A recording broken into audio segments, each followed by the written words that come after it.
I'm back. Mr. Clarke's back. Time to take a look at topic 11.7. The United States emerges as a world power. If you look at a little visual up top there, you can see the American eagle, the year 1898. And you can see the extension of the eagle representing the United States and how our world power, our power is extending beyond our continental borders. Remember, you should watch this video lesson, hopefully on a secondary device. That way you can have open your Google Doc that goes along with 11.7, the focus questions, so you can respond to each question as I go through the lesson. If I go too quickly, you can always just pause the YouTube video at any point in time to make sure you get down all the needed information. All right, so when you look at some of the lesson objectives that we're taking a look at here in topic 11.7, we're going to see the economic concerns and how that impacted the open door policy and U.S. relations with both Japan and China. We'll examine what happened to Puerto Rico and Cuba after the Spanish-American War. We're primarily focusing on Theodore Roosevelt's presidential administration and his impact on the expansion of the United States. But we'll also take a secondary look at President Taft and President Wilson as they take over the presidencies respectively in 1909 and 1913. Okay, question one. As the United States emerged as a world power following the Spanish-American War, what did American leaders want to do? Well, they wanted to strengthen economic and military interest in both Latin America and in East Asia.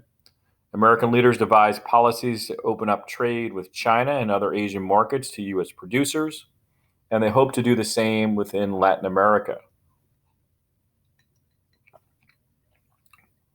They wanted to have increased influence in both regions. They saw this as an economic benefit, but they also saw this as an opportunity to increase international trade. But with that could potentially come some tension because obviously not every country was enthusiastically looking to trade with the United States. Two, during the age of imperialism, what were the benefits to having spheres of influence in China and other countries rather than colonies? Well, if you have a colony, you physically take control of that piece of land and you add it to your country. In a sphere of influence, you have special privileges in a foreign land, meaning that you might be able to have a port or warehouses along the coastal areas or have special trade privileges with a country without physically taking control of that country. That's the benefits of the trade without the burdensome idea that you have to protect, provide services, and kind of add that particular territory to your holdings. So if all you really want from another country is their natural resources, then sometimes a sphere of influence might work out better than actual colonies themselves. Now, if you look at the visual here, you could see the European powers taking out their knives. And you kind of think of China as a big pie. You can see there the countries, this representing obviously Great Britain, Germany, France, Russia, and the Japanese. And they're all kind of looking to China as an area where they can get their hands on resources. You see here the leader of China putting his hands up, trying to stop the carving up of China into spheres of influence. Eventually, Europeans are going to have a huge impact on China. And eventually, the Chinese are going to get tired of having foreigners in their country. So the Boxer Rebellion, which is question 3, was a result of Chinese nationalists wanting foreign troops to end their spheres of influence in China. The United States eventually got involved because they were afraid the uprising might impact trade with China. The rebellion was basically put down, and foreigners demanded even more from the Chinese government. You can see the visual there. Basically, the modern technologies and weaponry of the Europeans were superior to what the Chinese had at that point in time, which made it quite a bit easier to kind of take it over and kind of put down the rebellion quite quickly.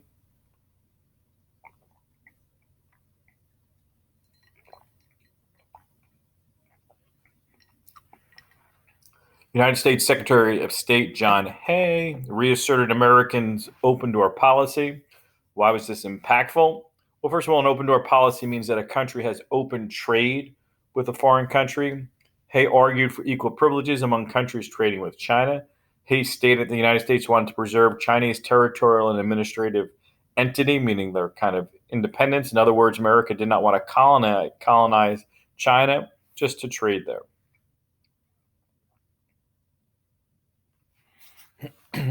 Five, list the aggressive actions that the Japanese took in the early 1900s. Well, when you think about Japan, one of the reasons why they're becoming more and more aggressive during this period of time is because of their geographical structure, the island country. Therefore, they don't have a lot of resources. They can't grow a lot of crops, especially as densely populated as Japan is, especially today. They don't have a lot of extra land space either. Just a little side note on Japan today to understand how valuable land is. And there's so few open spaces and open land in Japan today, they have very few golf courses. So if you're wealthy, it might be less expensive in some cases to fly to a foreign country, like Australia, for example, and golf in Australia than it would be to get a golf club membership in Japan. So that's how expensive it is to actually golf in Japan. Japan, of course, wants to get additional resources, additional land space. They want to expand its impact in China. Well, Japanese took offense to the presence of Russian troops in the region of China, Manchuria. Manchuria, you're going to see pop up throughout history a few different times, including in World War II. Russia wanted influence and impact in Manchuria. The Japanese were kind of irritated about this. In February 1904, without a declaration of war, Japan attacked and bottled up Russia's Pacific Fleet stationed at Port Arthur in China. The Japanese followed this up with a victory through a series of major land engagements in Manchuria that caused more than 100,000 Russian casualties, pretty significant number of casualties for a small war that did not last very long. Eventually, United States President Theodore Roosevelt, often in the United States, if we're not directly involved in a war, we might step in from a diplomatic standpoint. And that was the case of Theodore Roosevelt in regard to the Japan between Russia and Japan. We can see a little visual here. That's Theodore Roosevelt in the center and Russia and Japan on his respective sides. Let us have peace is kind of his message. So he got the delegations from Russia and Japan to meet with him in Portsmouth, New Hampshire, to negotiate an end to the Russo-Japanese War. He got the two sides to agree to sign a peace treaty. For his efforts, Theodore Roosevelt received the Nobel Peace Prize. President Roosevelt's intervention and his receipt of the famous award prominently displayed America's growing role in world affairs. So even if we're not involved militarily, we're involved diplomatically in this case, showing that we have a true leadership role around the globe.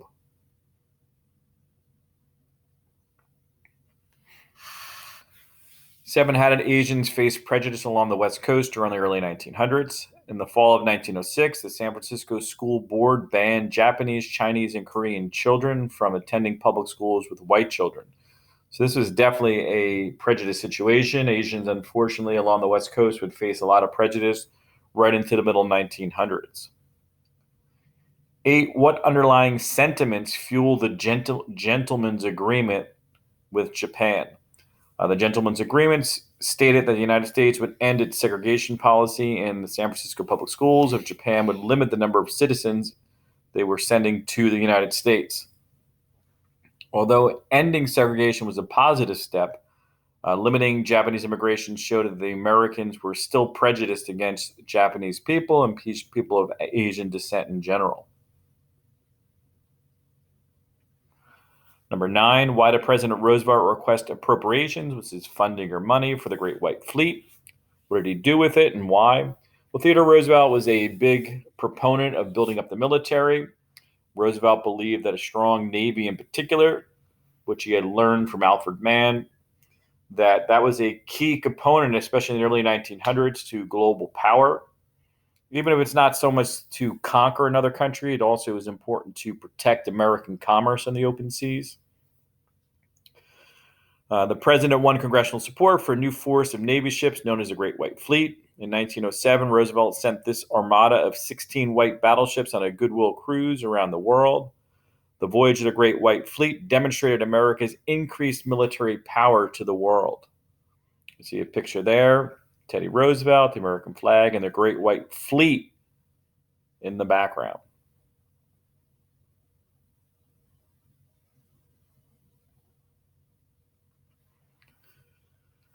Number 10, describe Theodore Roosevelt's foreign policy goals and actions in Asia.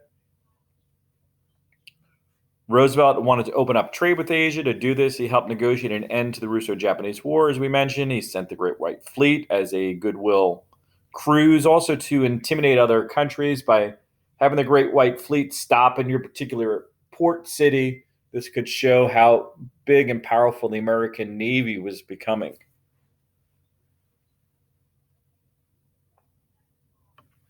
Number 11, why did Americans call for a more aggressive role in Latin America? Well, from an economic standpoint, American entrepreneurs and government leaders wanted the region to be a sphere of influence from which other great powers were excluded. So they wanted exclusive trade rights, the idea to trade for resources, and to sell American finished products there as well. American influence in Latin America brought obvious benefits, but it also contributed to anti-American hostility and instability in that region.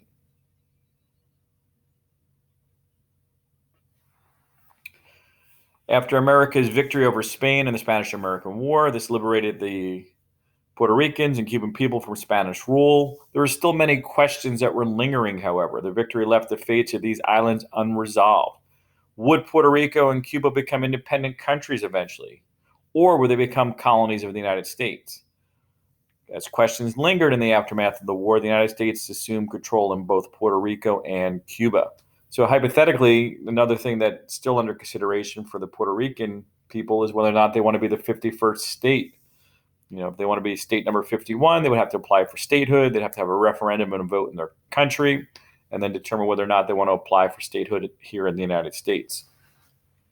Many Puerto Ricans oppose becoming the 51st state because they enjoy a lot of the benefits of being a state. For example, if they were attacked, the United States would defend them, but they don't have to pay federal income tax, obviously, which would be a very burdensome thing for them.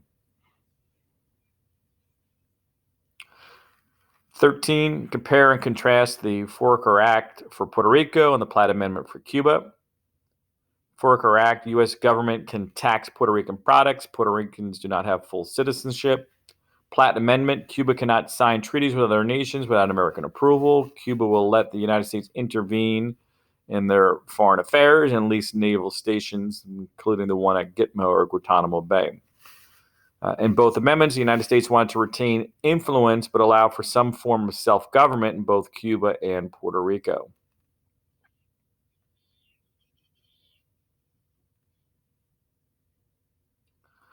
"14, explain what Theodore Roosevelt meant when he promoted big stick diplomacy." Well, when you look at Theodore Roosevelt, his most famous quote was, "Speak softly, but carry a big stick." As we can see here, even depicted in the visual, that's Theodore Roosevelt with his big stick on his shoulder there, American patriotic flag kind of around his neck.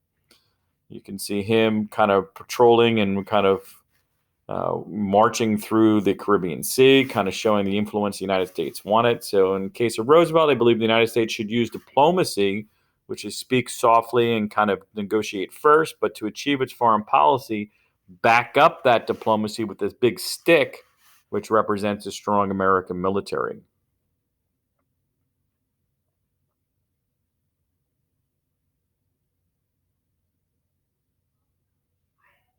Okay. When you look here at how did President Theodore Roosevelt help with the construction of the Panama Canal? In 1903, the United States government bought access to the Panama route for $40 million, which would link the Pacific Ocean to the Atlantic Ocean via the Caribbean Sea. So when you think about the idea of building the Panama Canal and how significant it was and still is, previous to the construction of the Panama Canal, if you wanted to sail from, let's say, New Jersey, kind of off the coast of New Jersey, and you want to sail to, let's say, Los Angeles, you'd have to sail all the way south of the southernmost tip of South America, and then sail again north along the now would be the west coast of South America, all the way north until you got to Los Angeles.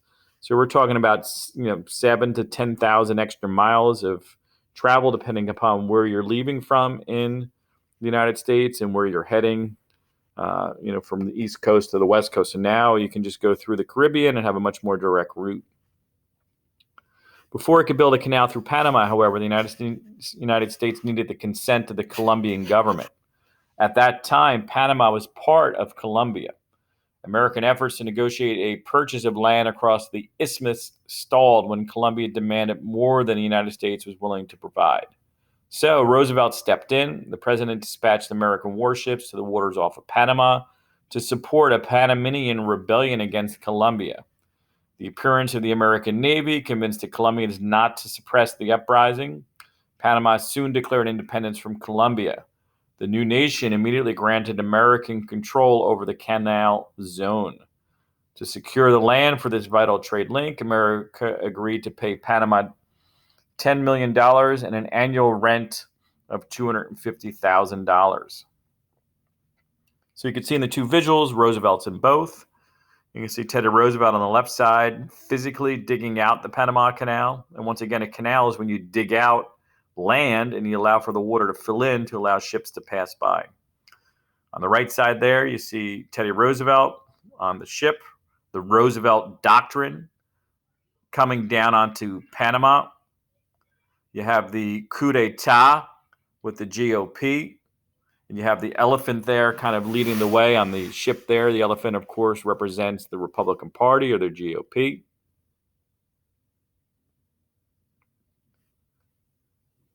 (16) How did the construction of the Panama Canal benefit long-distance shippers? It cut shipping travel distance from the East Coast of the United States to the West Coast from 12,500 miles in some spots to 4,500 miles. So in that case, they are saving around 8,000 miles. A 67-day journey was reduced to 22 days. Much less expensive, much faster, obviously, to transport people and goods from one coast to the other by ship.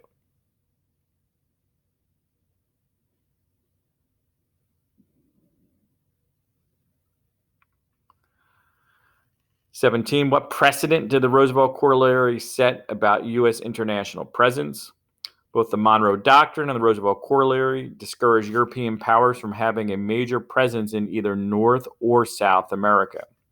The Roosevelt Corollary established the United States as a police force when necessary. So a corollary is in addition to. So when you have an addition to, that means that you have the Monroe Doctrine, and a Roosevelt Corollary to the Monroe Doctrine is simply an addition to. Okay, 18, explain how dollar diplomacy, as we move into a comparison of dollar diplomacy from big stick diplomacy. Dollar diplomacy would be under new President Taft. Taft would take over after Roosevelt decides not to run for re-election in 1908. Roosevelt had served 7 years as president, finishing out McKinley's term and then serving another 4 years of his own term. So in the case of Taft, he's pictured the large man there. He's got his hand on the big stick diplomacy, kind of putting it up on the wall as kind of a memory. Now you have President Taft's dollar diplomacy. Go invest in Latin America with the full faith of the U.S. government and its military. So it's basically an economic idea. Taft wanted to substitute dollars for bullets, so he encouraged American investment in Latin America and discouraged military investment. He still resorted to military intervention if necessary. Next, we'll look at moral diplomacy from Woodrow Wilson. President Wilson, who won the 1912 election, defeating Taft. Taft won the 1908 election, then ran for re-election in 1912, and Wilson defeated him. Wilson promised the United States would never again seek one additional foot of territory by conquest, but would instead work to promote human rights, national integrity, and opportunity across the globe. So he was an anti-imperialist, was Wilson. 20. How did U.S. imperialism impact the formation of governments in Latin America in the early 1900s? U.S. imperialism contributed to changes in many governments throughout Latin America. The United States encouraged the Panamanian rebellion so Americans could get permission to build the Panama Canal. So indirectly, we've facilitated the independence of Panama from Colombia. Taft sent American troops into Nicaragua to help a pro-American government come to power there. Wilson sent Marines to Haiti and urged them to agree to give the United States control of its financial and foreign affairs.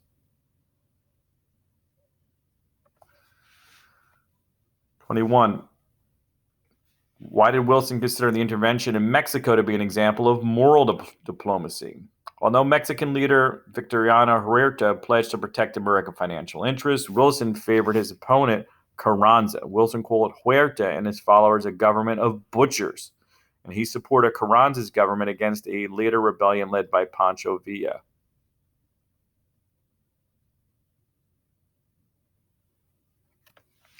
Lesson reflection lists the events that indicated the United States had emerged as a world power in the early 1900s. You would be able to put down something such as the Spanish-American War or defeat of a European power in Spain. Our actions both in Asia and Latin America demonstrated that America had truly emerged as a world power. The buildup of our military, including the Great White Fleet, was yet another indication of how far we had come as a world power. That's it for 11.7, and until next time, Mr. Clarke is out.